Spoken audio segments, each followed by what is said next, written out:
It's also this place where you're trying to figure out something from the outside.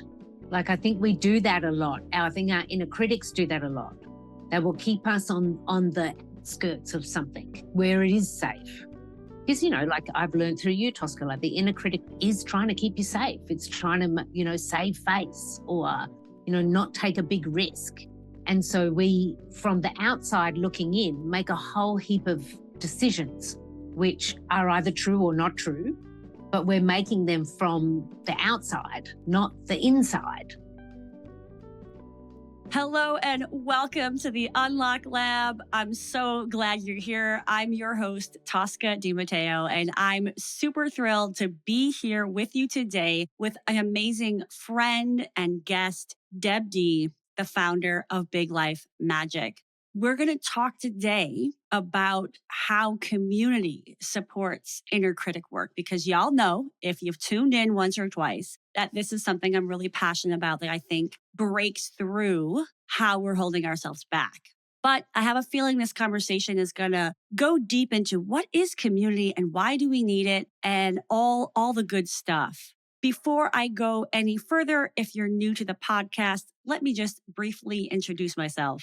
I'm Tosca DiMatteo, and I'm the founder of Tosca Coaching and Consulting, and I do work around transformation. Whether you are looking to break through your own stuff and get to the other side for personal and career breakthroughs, whether you're looking for content for your event to inspire your audiences and help them to get to the next level of who they're being and how they show up, that's the work that I do. So if you want to learn more, visit CoachTosca.com. That's Coach TOSCA.com.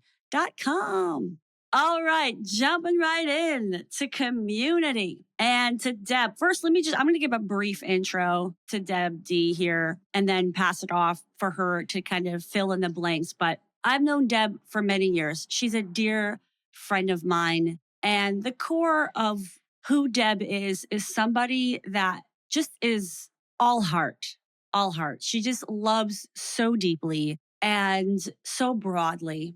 She's been through her own career transformation, multiple personal transformations. And I think that's why I'm so inspired and so connected to Deb, because she knows what it means to get in there, get dirty, and do the work, because she believes that there's more that's possible, not just for her, but for the world, and especially for women. And I do want to preface this. We may be talking a lot about women, but you know that this always applies to everybody. Community and transformation applies so broadly. The other thing about Deb's magic is her just amazing ability to hold space for others, which is why I chose her to talk to us about community, because she's so effing good at it and is so spiritually developed and evolved and has so many tools in her toolbox. And I've used so many of them in the work that I do. So I'm just thrilled for you to get right to the source of some of the things that I talk to you about, because some of them have gotten their way through because of Deb. So without further ado, Deb, thank you so much for saying yes to being here, to being on this platform. You so kindly had me on your platform. And so I just love that we get to deepen the collaboration of work that we do together.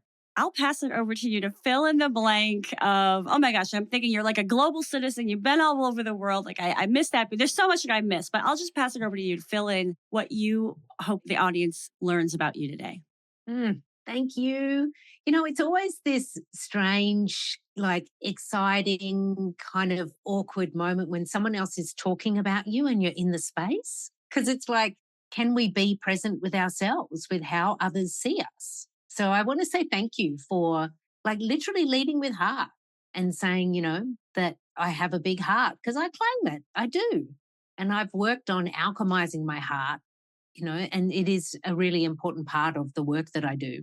So thank you for leading with my heart. And I'm going to continue to do that as we have this conversation. So for those who are new to me, g'day. I'm Deb D. And yeah, as Tosca shared, I'm the founder of Big Life Magic, and I'm many other things, like I think we all are. But essentially, Big Life Magic to me is the transformation of my own process, my own, not process so much, my life experiences that led me to different avenues that I didn't realize I was going to explore in this life. And the big question that I have often is how can we transform from a big life loss to a big life magic? So, a huge part of my work has been in grief transformation, which means it's all about the heart, it's all about how your heart is. But the other thing to know about you is that I'm really witchy. I love hanging out in the woo. I'm all about it, but I'm also about practical magic, which is that how do we take the woo and add the how to? How can it mean something for everybody so that we can all choose our spiritual practice? And there's lots of different ways that that turns up in the big life magic world. And one of those ways is the community, which is, going to be at the heart of our conversation today. Yes, thank you. Thank you for sharing. I'm like, oh my God, there's so much other stuff I want folks to know. But we will share all the ways that people get in touch with you in the show notes and all the good things, because obviously the depths are multitudes of our experiences. First of all, I'd love to just start by defining what we mean by community, because I come from a world of, networking and not necessarily the term community. So I'd love to just make sure we're like, hey, we're on the same page. What does it mean? How do we define it? How is it differentiated? And also, just in response to your introduction, I also just want to share that, the work of like what you're saying, the woo, right? Which the way that I kind of look at that is like spiritual development, the inner work, the getting closer to your own truth and your unapologetic living from that place. It's so part and parcel to the work that I do. And I don't necessarily share it in all those ways, right? But for those listening, to do this work of transformation, to do this work of holding space for others, being really clear in yourself, I think is really important so that you're not projecting, so that you know what's yours and what's not yours, so that you can let things go. I thought it was just a great opportunity to say, let's just be clear. When we're up leveling, this is part of it, you know? And what I love about you, Deb, is that you are so grounded in it. And it's not about like, oh my gosh, kumbaya, and all the bypassing that happens right now. Like that's not you. You wouldn't be on here if it were, So I just want to say, if you're listening, just know that this work is so interconnected. The work that Deb does, the work that I do. Yeah, I completely agree. And, for a long time, Tosca, I was really in the shadows with who I am and what I can offer because of the fear of people are not going to understand me, not going to take me seriously. But really, for the big changes, transformations, times when things have been really tricky and I've had to find myself through terrain to another side, it's been my spiritual practice that has been my anchor. And that's not, let's go up onto the mountain and light some sage and start chanting. It's actually not about that for me. It's about creating a place where all of you is available to you, not just your mind, not just your feelings, but all parts of you. That for me, what it is. I work with a lot of people who, when they first meet me, they tell me that they have this experience of feeling like they're not in the club, like that there's some people who are spiritual or that they, identify as connected to the universe or having magic or whatever words you want to use for it. And there are some people who have felt like they've not been allowed in or they've never been invited in. Like when I hear that, that makes me really sad because we all have our own spiritual practice. Spiritual practice is deeply personal. Yeah. It's deeply personal, But inviting back this idea of like, yeah, let's start here. Like, what is community?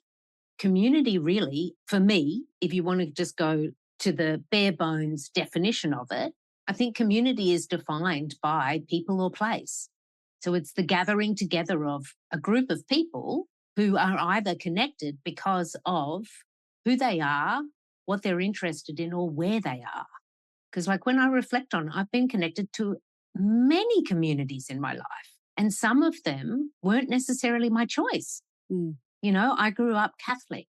I grew up going to backyard birthday parties and barbecues that were all connected in the Catholic community, because that's who my mum and dad hang out with on the weekends when I was the little girl. So being a member of the Catholic community was a part of my upbringing.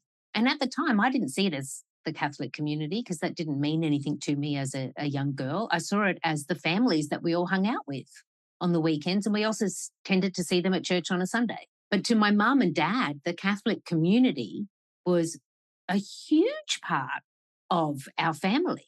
Like that's who we would socialize with, and then there's other communities where you get to choose if you want to be a member of that community. Like whether it's the place where you live has a sense of community or not, whether it's something that you're interested in, that you join a community because you have a similar interest. So I think there's many different ways that we're either invited into or just by default are in communities. I love that you share that, right? Sometimes we're by default in communities, and how important it is to really assess and ask ourselves, is this community serving me? Am I here just because I've always been here, or now it's just part of my fabric, but actually it stopped serving me, or it's not my vibration anymore, or they're just not my people? Such a big part of what I talk about is just awareness of what are you doing? How are you living? What are the choices you're making? What are the patterns that you're in? So yeah, I'm so glad you brought that up, because sometimes we're around people because it's become comfortable, even if it's not actually working for us. It makes me ask a very practical question about it too, right? Which is like, is there a number? Like, is two a community? Is it more than that? Like, how do you see it in terms of a pack or a tribe, or you know what I mean? Like, Yeah. I mean, I think the idea of community is the bringing together of many, whatever that number is. But I think, three women hanging out together, is that a community? Well, that's a community. Well, that's a gang, maybe, but also like, I think really the idea of community being different than a group of is also that communities have a sense of why are they gathering together? Like, what is the purpose of this gathering? Why do they come together? What is the thread? What is the intention? Particularly for intentional communities like the one that I have at Big Life Magic Makers or other communities that I'm in. You can feel that we are all together for this reason. There's a clear sense of coming together. and I think a part of it is, it doesn't have to be, or it doesn't necessarily have to be so stated, but I think ritual is also a part of community in a way, especially when there is intent right behind the community. Yeah. Yeah. And I think sometimes those rituals naturally develop in communities, and sometimes they are placed by either the leader or the purpose of why this community is coming together. But when communities do come together and they meet more than once, you would naturally create, how does this community relate to each other, communicate? Like, what are the rules? What are the rules of engagement? Right. I think that is something that does over time get defined in communities, but it's also something that the person or the people who have created the community or opened the space for this community, it's one of the considerations, I think. Yeah. And I think that's what creates a sense of psychological safety, of all the things, of connection, of belonging, because you kind of have a sense of what to expect, or or there is that scaffolding, that structure to say, this is how we gather here. And so you're not coming in like, what's going to happen this time, which can create, right, constriction and tension, as opposed to like, I know how this works. I get it. And I can easily jump in, and it's not going to be this big, what am I going to get today? And when we know how it works, we're able to be in it, Yeah. like rather than, go like we've all had the experience where you go to a new place or you join a new group and you're not sure what's going to happen. You might be excited to connect with other people, but you're also going to have a huge part of you that's kind of like on guard. Right. Am I going to be asked to do something I'm not expected to do? Am I going to be exposed in some way? Am I going to be actually included? Am I allowed here? Like there's a whole heap of different thoughts and feelings that come, Yeah. particularly for people who are joining new communities. It makes me think of, are you familiar with the work of Priya Parker and the Art of Gathering? Yes, I am. Yeah. Yeah. And it makes me think of, one of her big concepts, right? Which is the gathering starts before the gathering begins, Yeah, and how important that is to let people know what to expect, to set the stage, especially if you're doing something outside of cultural norms, and to say, this is how, this is what's welcome here, and like, this is what's not. absolutely. Like I just yesterday sent the first official email to 3 women who are coming here. I live on the island of Tobago, everybody. I'm privileged to live deep in the Caribbean. And next month, I have 3 women who are coming for an immersive elite retreat experience. But for them, the retreat's already begun because they've said yes. So they're already working their way towards it. Whereas we're now a month out, well, no, month and a bit of them out from landing on the island. So I sent them the first like group email with like, and this is what we'll be doing, and this is what we'll be eating. And some of them knew that, some of them didn't even really need to. But that same idea of like supporting people in the entry, Yeah. supporting people to understand, what is the purpose of this gathering and what's going to happen there. Yeah. And what I love about this conversation is this totally applies to teams and workplaces and anytime you're gathering, anytime you're bringing people together with a common purpose, right? Like that if you think of it as community, if you think of it as holding sacred space, as you think of it as something special, because these people will never gather again in this way, and you know what I mean? That we Mhm. would take more care for it and be more intentional. So if you're listening, just remember that this applies in so many ways in our lives about how we gather and how we create intention with what we're doing. You've just reminded me of a story, Tosca. So I'll just share this little story. So before living in the Caribbean, before living in New York, before that, I was living in Australia, and I ran a consultancy with 2 other amazing women called Red Thread Stories. And what we did as a consultancy is we worked with teams and communities on connecting them through their stories, the narratives and the themes in their stories. That was a lot of different ways that we did that.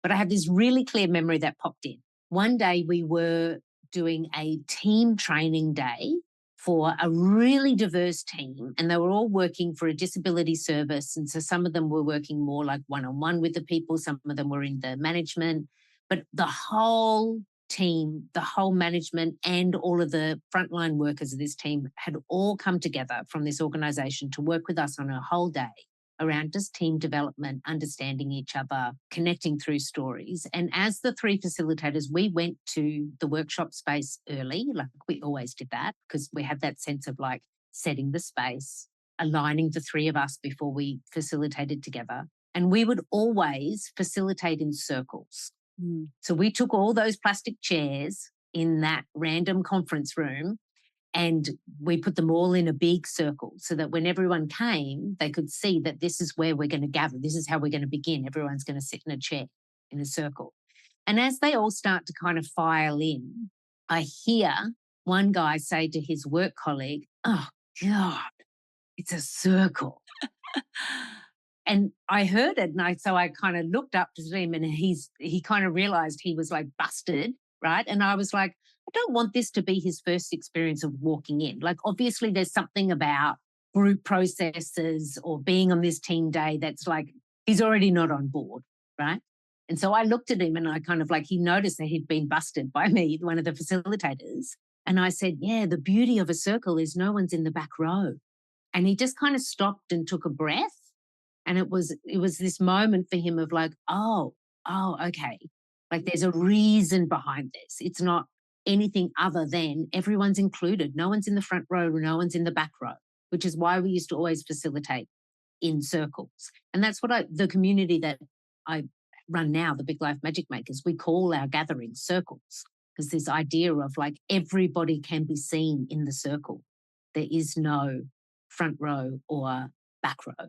And also you can't hide. Yeah, you can. Right. I know. I love that. And to me, there's something about that a circle feels to me like a sacred space, and that what happens here is respected and it stays here, as opposed to just being in rows where it's just like, where's the boundary? It kind of brings me to this question of like, obviously you're super passionate, right? You're super intentional. You have so many tools that you use in holding, and you also train other people how to do it, because there are the people in your community also hold the space and host things and all that. So I'm really curious about origin stuff, right? Like, why is community such a big part of what you care about, what you do in the world, and why do you love it so much? Like, I just love to hear some of those early beginnings of this core work that you do. Yes, such fun. Let's play there. Because it did. It started with play. I am the middle child of seven and a family that we would hang out together a lot. Like my sisters were my playmates as well as my friends from school and in the Catholic community. And so I grew up in a gang. And I also had a family that was the family home that other friends would want to come to because it was always a good, open, welcoming vibe. So there was always a lot of people around. Mm. And so that's how I grew up, like being one of the many, and I have really clear memories of my younger sisters being invited slash forced by me to come into my play and imagination. And in that play and imagination, I was always the teacher.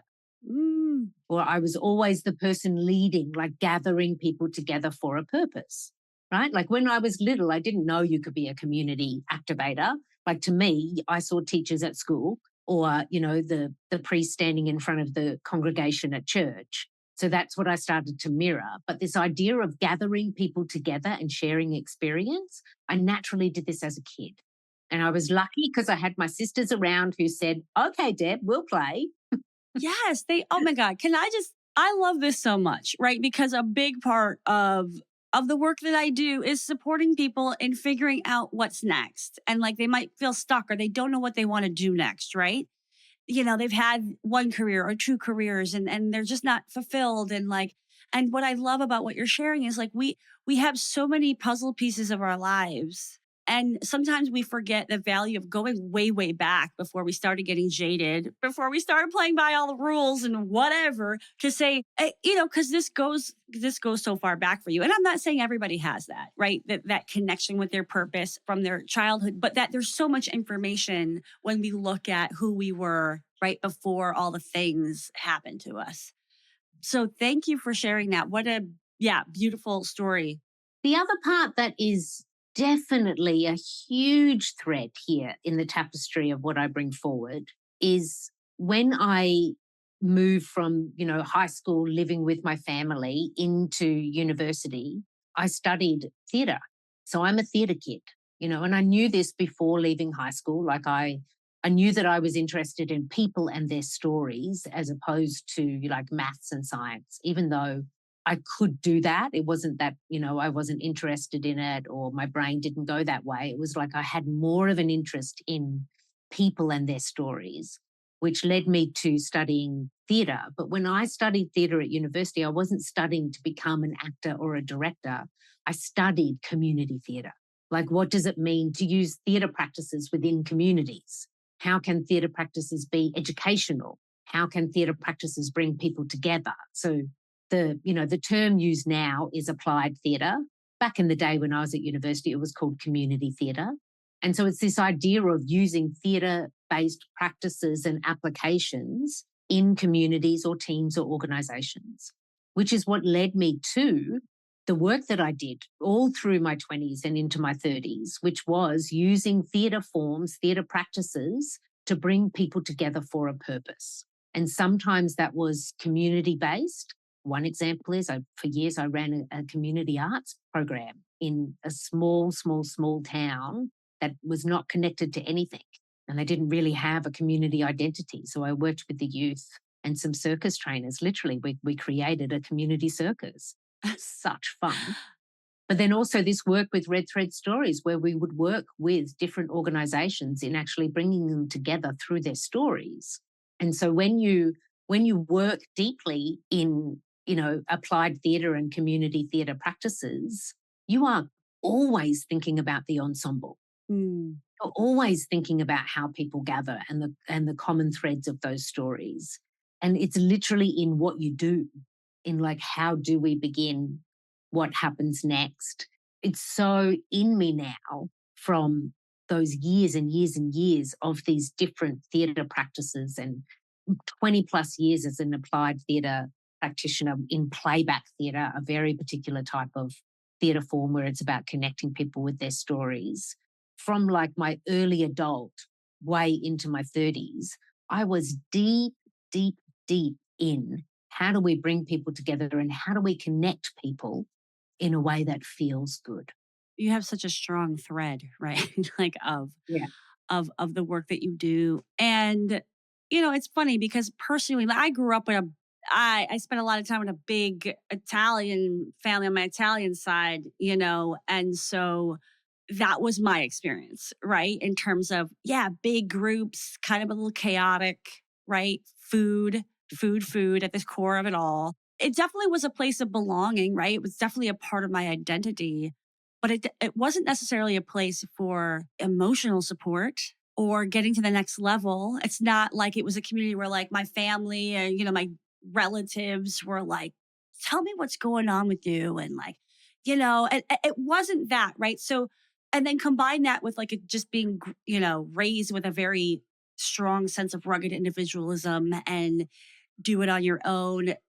Community also has felt very elusive for a lot of my life. Mm. Like I thought I had it. I had people, I had group, right? I had a sense of where I came from and the culture. But in terms of, well, what can community really do for you? Like, what's the point? Because it feels like, well, it's vulnerable to be with people and to actually express yourself and to actually have a space where you're doing your processing, where you're doing your growth work, right? Where you're figuring out more deeply who you are. Like that, I think it really wasn't until I met you. Maybe I had a little bit of experience with it. But my point being, like, for folks who are just like, well, I don't know what this actually is, I don't know what it feels like. Like, what do you think the benefit is of being in a community, even if you have places where you do belong, even if you have places that feel like home or that you can be yourself? What's the benefit of like choosing an intentional community as part of the work of personal and professional breakthrough goals? Mm. I just want to first say I hear you in the community hasn't always been a natural pulse, because I think that's true for so many people. And there's also communities that we are in, whether it's by choice or default, they don't always feel good. Community can also be the place where you're very aware of feeling alone in the group, which, is a universal, let's get really lonely, lonely. Like that feels really intensely crushing for some people. And not everyone is like me, where I was like, I grew up as the middle kid and the sisters who would play with me, and I was a theatre kid, playing the icebreaker games. Not everyone naturally moves towards that. So community can be really confronting. It can be a scary thing, like not welcoming. Yeah. But to answer your question around why, there's so many personal benefits when you can be in a community that actually is an intentional community that welcomes you. So I want to make it clear, I don't think this happens in all communities. But if you are in a community that has welcomed you, that you feel like you have a place here, then what you have is you've ticked one of those boxes that the human is always seeking to tick, which is, do I belong? Like having a sense of belonging. Because when we are like at our cellular or spiritual, whatever you want to call it, deep down, we want to be in a gang because it's safer. There's safety in numbers. We want to know that we're accepted as we are in light of all the differences in the world. Do I belong? It's one of the fundamental questions that we're asking ourselves all the time, which is why when you do have a community that you belong to, it can be really powerful because it supports you to anchor into who you are. And if you want to transform parts of who you are, you need to know who you are. And then you need to feel safe in that to be able to then move to these uncomfortable, outside of my normal zone moves that you make, which happen in transformation. Now, you can definitely do transformation one-on-one on your own. Like I do a lot of work with people, and it's one-on-one private work with me. and they're not in the community. And for them, that's their safe place because of the vulnerabilities or what they're processing, because some people are just clearly like, I'm not a community person. I'm like, all right, so let's go a different way. But for some people, being able to be in a place where I am accepted for who I am, I can turn up however I am, whatever the day is bringing, just that first beat is the foundation to the potential of transformation for others. Because what you find when you're in that community is you can find these extremes that we need. And one extreme is, oh, me too. Oh, I'm not the only one. It's like, oh, this is a thought and a feeling that these other women are having also. Like it's not just me. And then you get this other extreme where somebody else in the community may have a very different experience. And you can see the extreme of difference. You can see the extreme of maybe what you haven't thought of yet. Or you can witness somebody else really stepping into a transformation or stepping out of their comfort zone. And it can be inspiration for you. So you get these, you get both, I think. That sense of like, oh, yeah, it's not just me. We're all in this. Yeah. Other people have experienced this too. And that inspiration, like there's nothing I love more than watching a person jump off a cliff because they know they can fly. Most people don't know this, but actually the concept of the Unlock Lab started as in-person group conversations.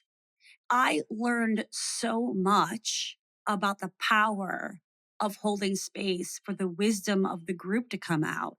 Mm-hmm. I put all this pressure on myself, like I have to provide all this content. And like, no, I don't. I ignite it. And then the group has the conversation. So I bring that up because what you're saying about the validation of community being places for validation, it is so healing in and of itself to know that you're not alone. And we're living in a world where loneliness is an epidemic. Yeah. Right? And there are ways to come out of that. There are ways to feel like and know that you're not alone. And your community is just one example of that. Right? As you're sharing, look at all these benefits. There's all this stuff, right? There's inspiration and there's transformation. And there's like, and I think the same thing about the work that I do, right? Like, oh my gosh, when you get to work with a coach, when you get to, have a facilitating conversation like the Unlock Lab. But it makes me wonder, like, what do you think are the key obstacles or number one key obstacle for people to say yes to this? Because it seems so, right? Like, duh, why wouldn't anybody want this? But what do you think holds people back from saying, yes, I want to join the Big Life Magic Maker community and feel held and find a space that I can call my own and all that you shared about what the benefits are? Yeah. And I think I'm going to speak for the Big Life Magic Makers, the community for women, but I think this is going to apply to other communities too.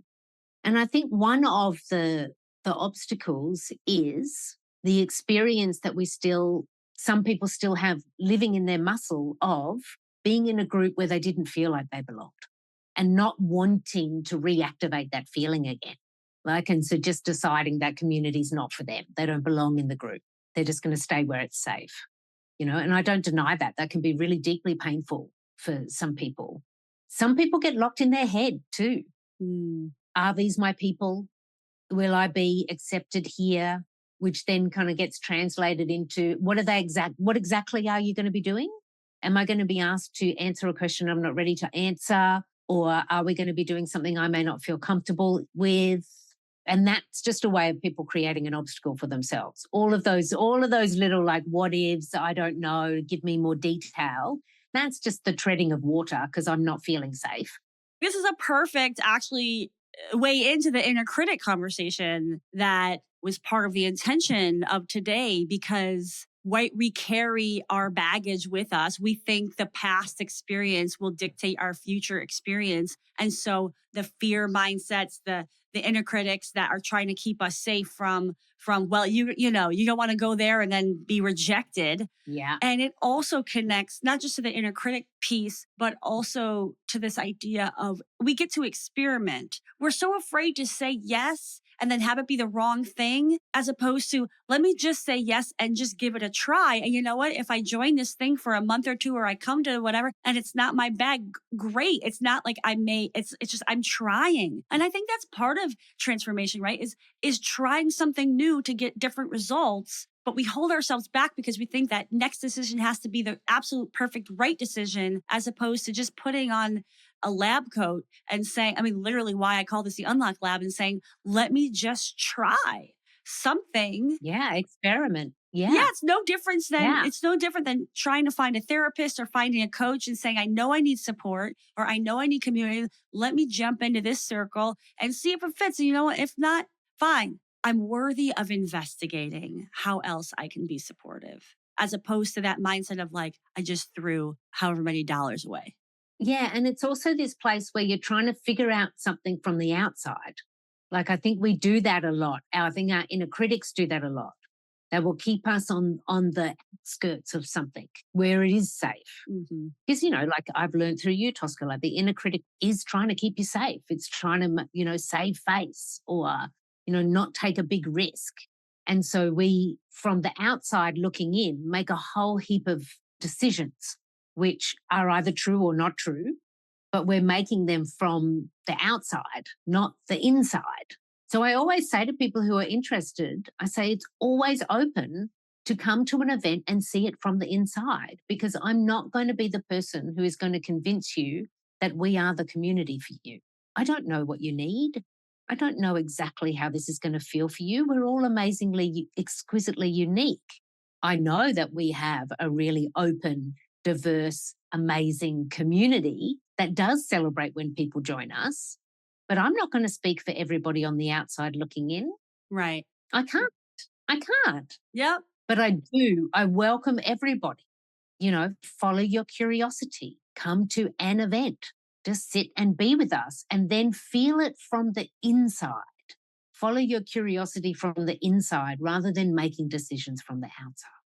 Yeah, that's why I love you so much, right? Because you don't sit there and say, I know what's best for you. You say, find out for yourself. I mean, obviously you're an intuitive guide, you're a spiritual guide to help people find their own path. And so keeping the door open, I know, is a big part of what you do. And what this makes me, where I want to go with this too is like, you see how people get in their own way. Oh, yeah.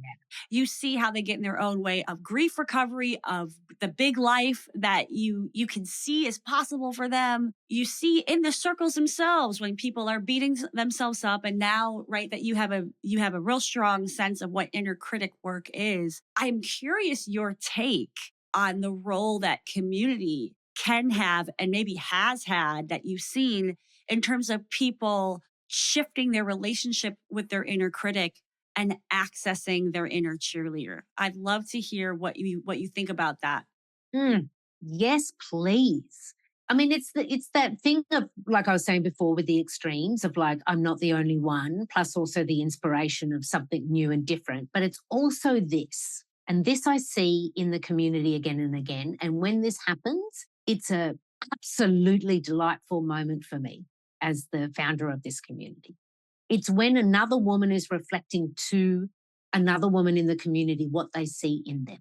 We don't see ourselves clearly because we see ourselves through the filters of our experiences and whether they worked out or not, through our memories, through our inner critic, through our imposter. Like there's so many lenses that are in our way or in our sight of seeing who we are. But there's so many amazing moments when a woman will unmute in the Zoom room in one of our magic circles and literally share with another woman, wow, I've seen you shift from this to this. Or wow, what I really see in you is that you bring this forward in the group. And it's amazing that the woman has felt like really comfortable and ready to say, I'm just going to say this out loud because this other person really needs to hear it. But the magic is in the receiving. When these moments happen in the Zoom room, I make sure I am looking at the person who is not speaking. I am looking at the person who is receiving. And I want to look at what is happening in their face. Are their shoulders relaxing? Is their sense of self opening up? Because this is also something I do in my work because I'm an intuitive guide. I'm watching how the muscles of the face are moving in response to things, what's happening in the posture, etc. And, like what feels like it's happening in the spirit of the person. And it's amazing when you can see somebody receive themselves in a way that maybe they haven't seen themselves, and then what that changes. There's one example I can think of where it was beginning to be reflected back to a particular woman about how big her heart is and how courageous she's been and the recognition of her journey. And then it's not immediate, but then months later, you start to see that this woman is speaking out more as a place of authority, of like sharing with others, this is possible for you too. It's an amazing transformation. I don't even know if it's conscious for the community members. I mean, I'm super curious about this kind of stuff and the intricate moments of transformation. And because I'm connected to every community member, I can see that these things shifting. But your inner cheerleader, I think, is activated when that cheerleader is also not inside you, but around you. Yes. I couldn't agree more, because when we're hard on ourselves, when we have this pattern, like, guilty as charged, right, for so much of my life and continuing, right, the work never ends. But when we are just so used to that patterning and the way that we talk about ourselves, the way that we see ourselves, and like you said, it's very hard to see our own transformation and our own growth. And that sometimes we need the external to put up the mirror so that we can then internalize it and believe it for ourselves. And I completely agree with you that yes, inner critic work is inner work, but it doesn't have to be independent work. We need so much uplifting as women and as anybody in society that has been marginalized or to made to feel less than, that we need the uplift. And it is so much harder to do on your own than to be in community with others who are willing and able to do so, because they're not intimidated by your light. They're not jealous of you shining bright, because everybody can win. There is no winners and losers in a community mindset, in a we mindset, dare I say the Aquarius mindset, And I appreciate your observations, because I think the thing that I'm always talking about, right, like, is this is the hardest work of our life. This work of becoming our own best friend, this work of getting out of our own way to live our biggest dreams. And we don't have to do it alone, which is the main reason why I wanted you on this show, to talk about what does it mean to not do life alone, because there's all this, there's these quick little Instagram copy, you don't have to do life alone. What does it really freaking mean? And that's why I love the depth of this, because I remember I was literally in a therapy session. This was many years ago. And, and I was in therapy with my husband. We were doing it together. And I literally had this moment. It was the end of a session. And I was like, see, this is it. That I have to do life by myself. This is what it is. And I'm sitting here married, right? But I'm just saying, like, that's how deeply ingrained in my belief that what I want in my life, I am wholly responsible for. And it's such a lie. And it's the pattern that I've had to break, to say, right, no, I'm not alone. And I can break this pattern of feeling like there's nowhere for me to go. And I want that for you who's listening. I want that for you too. Yeah. Yeah. One of the things that is a core part of our community, the Big Life Magic Makers, is when we gather together, we do what I call calling in the circle. And this is absolutely intentional by me. So what that means is every single person who is gathered has the opportunity to say their name, where they're zooming in from or where they're gathering from, and then they reply to a prompt that whoever is holding the circle gives. And the reason that I chose to do that right from the beginning, and it happens in every single circle that we gather in, is because every single person is seen, heard, and accounted for. So that even if that's the only thing they say for the whole gathering, like, hi, my name is Deb, I'm zooming in from Tobago, and today I feel really da-da-da, whatever it might be. If that's the only thing that they say, they are still present. Their voice has been heard. They have been invited forward. And that, even if I'm holding a circle or it's a guest speaker or one of our community members, that happens every single time, because it lays the energetic framework, it lays this scaffolding of we all have a voice here. I am a part of this. This is not just something I'm turning up to and I get to sit in the back row. No, I am in the circle. I am visible. Yes. And it's so simple. Yeah. But what it means for each individual is not simple. It means every single time you turn up, I don't care if you've had the best day ever and you want to tell us about the amazing thing that happened, or if you spend the whole time wanting to just cry because the day's been really hard, we will take you exactly as you are, but everybody is invited. And what I love about that, well, I love everything about how you hold circles, but what I love is that the individual says, I'm showing up for myself, Yes. right? I'm present. Mm-hmm. Whether or not they realize that's what's happening and that's what you're encouraging, but that is the win for the day. And that can be the only win for your day, and like celebrate it. It may not be a place where you're the super active participant or you're right or you're expressing yourself, but that you can show up and you can receive right from the inspiration you receive from others. And maybe eventually, right, you come out of the shell and I think that there's probably like this kind of goal, which is like, then how do you also get to give and contribute? I think that's what you develop is like this reciprocity, the flow of life of giving and receiving, but that it's okay, especially in a world, especially in the corporate world where, it's like if you're not contributing, if you're not speaking up, if you're not adding, then what value are you? This is like the opposite of that. You're worthy and you're valuable just showing up for yourself today. Yeah, exactly. Yeah. Exactly. And you're worthy and valuable in exactly how you are today. Right. Because I think there's definitely some places in my past where it's been like, if I'm not in my sparkly best self, maybe I'm not allowed there. Right. Rather than just completely accepting me. Yes. It's like, no, accepting me because I give this to the community or I serve that function rather than it actually being about me. It's just a peek under the tent here, y'all, because y'all know, right? I'm all about constantly evolving and transforming myself. And I get surprised. I've gotten surprised, certainly in your circle and in some experiences right outside of that previously, where there is something for me, and I don't know how to explain it, Deb. Maybe you have some magical explanation, but I will show up and out of effing nowhere, it's waterworks. It's ugly cry. Here's how I see it.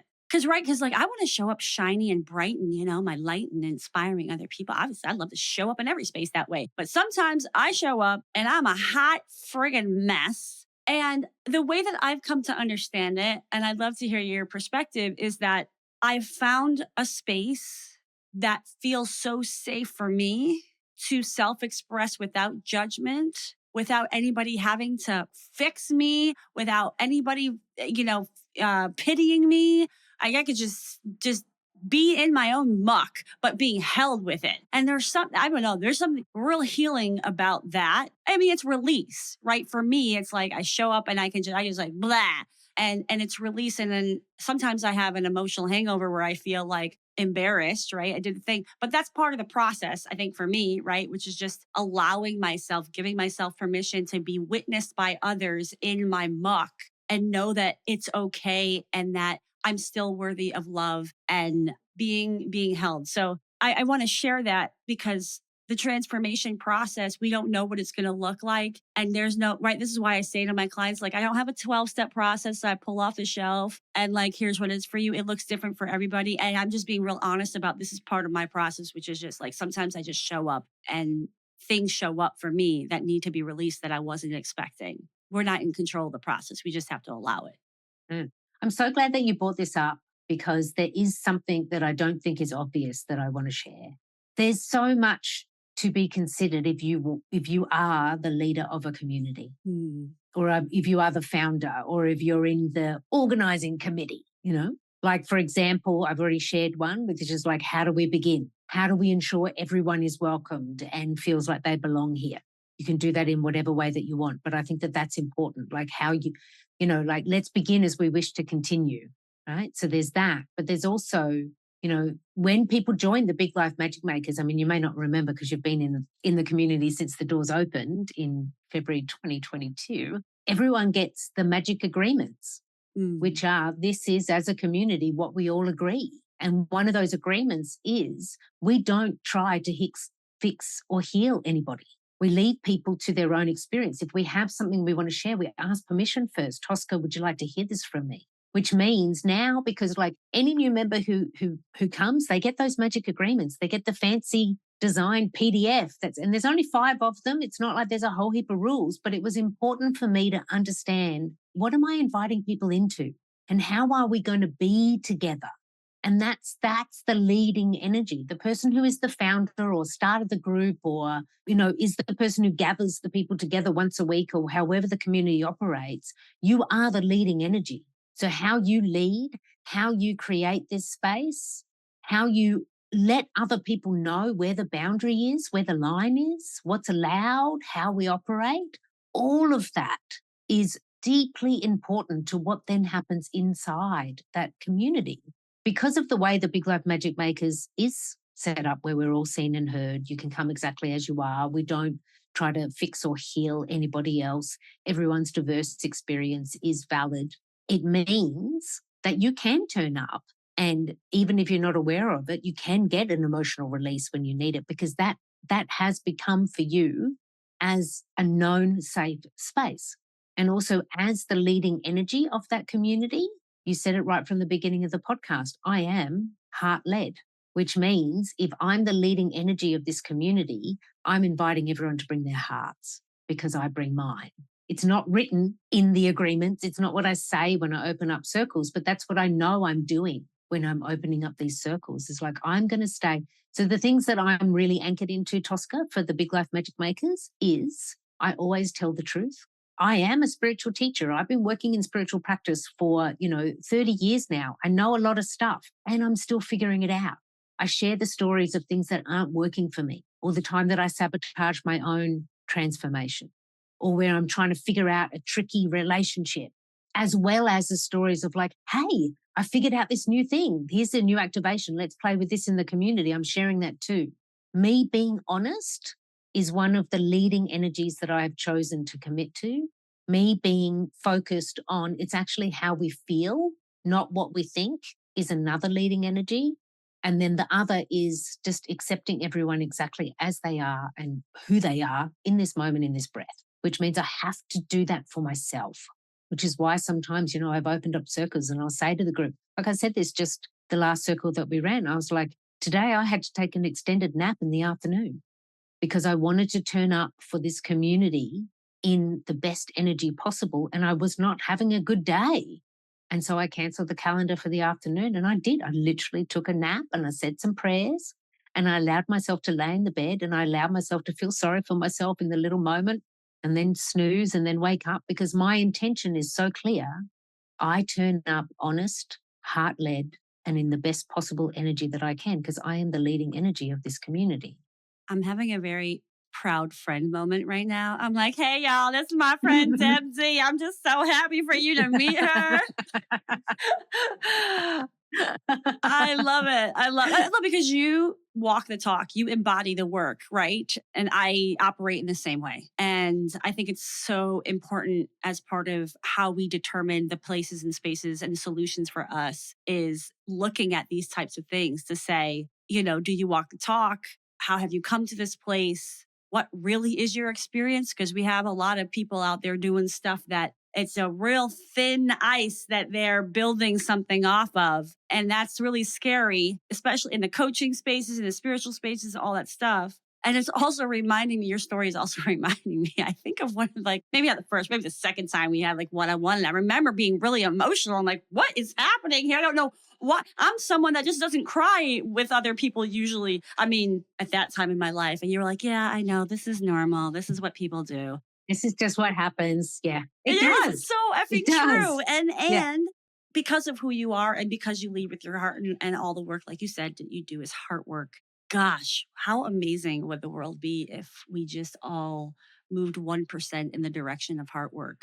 Yes, absolutely. And we are. Yeah. I think we are. Yeah. We're having this conversation now and someone's listening and being like, wow, I've been in my head for the last 20 years. Maybe I should check in with my heart. Yes, please. Yeah, My favorite question to ask a friend or a family member or anybody, instead of asking, how are you? Ask them, how's your heart?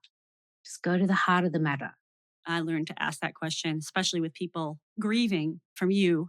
It also, I'm sorry, I have to ask this question because I'm like, so when are you going to start teaching like facilitations? Because I just feel like this is an offering, or maybe you already offer it. I don't really know. No, like that's, I have like you shared, in some ways I am teaching it Yeah. within the community. And in Red Thread Stories in Australia, when I had this consultancy with these two other women, teaching facilitation and how to hold space was one of the things that we did. I'm just saying, if you get a phone call or an email about this from this podcast, don't be surprised. Oh, no, I welcome it because I also do welcome the idea that we don't all naturally know how to hold space. Right. I didn't even realize I knew how to hold space until it was reflected back to me. Like, and it was in the early, we all remember it so well, days of 2020 pandemic.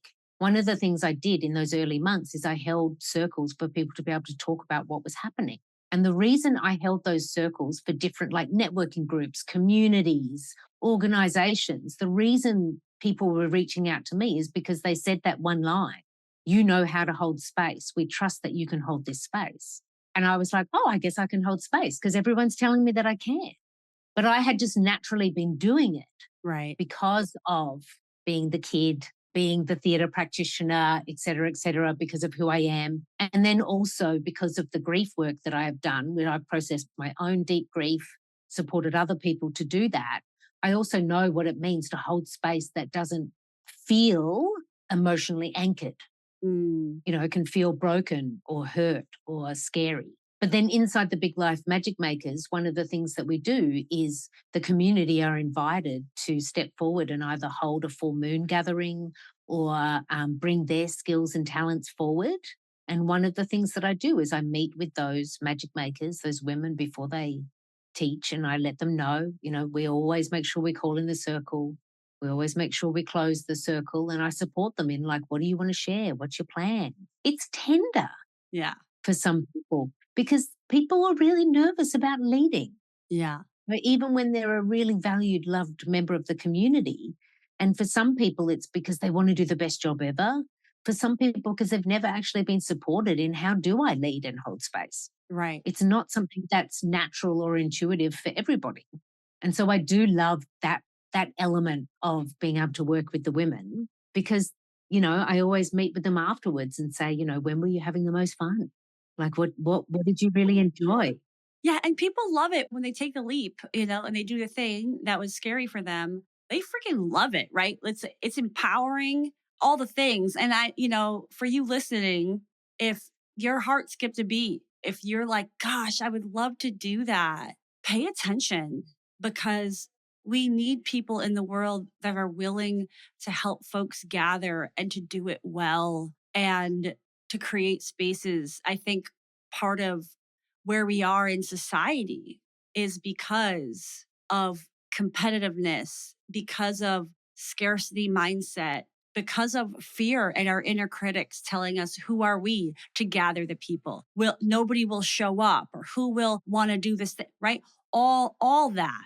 So I hope that one of the things you get out of this conversation today is maybe the whisper in my life right now is to raise my hand, Mm, whether it's raising my hand to join a community and seeing what else is possible. Maybe it's raising my hand and saying, I actually want to lead and hold some space. I think I might be good at it. Or maybe it's even, I want to raise my hand and address my inner critics and finally do this work of being my own best friend. But I feel like there has been so much richness about today, just that we've gone in so many different corners of transformation that my hope is that if you heard the whisper today, you don't forget it.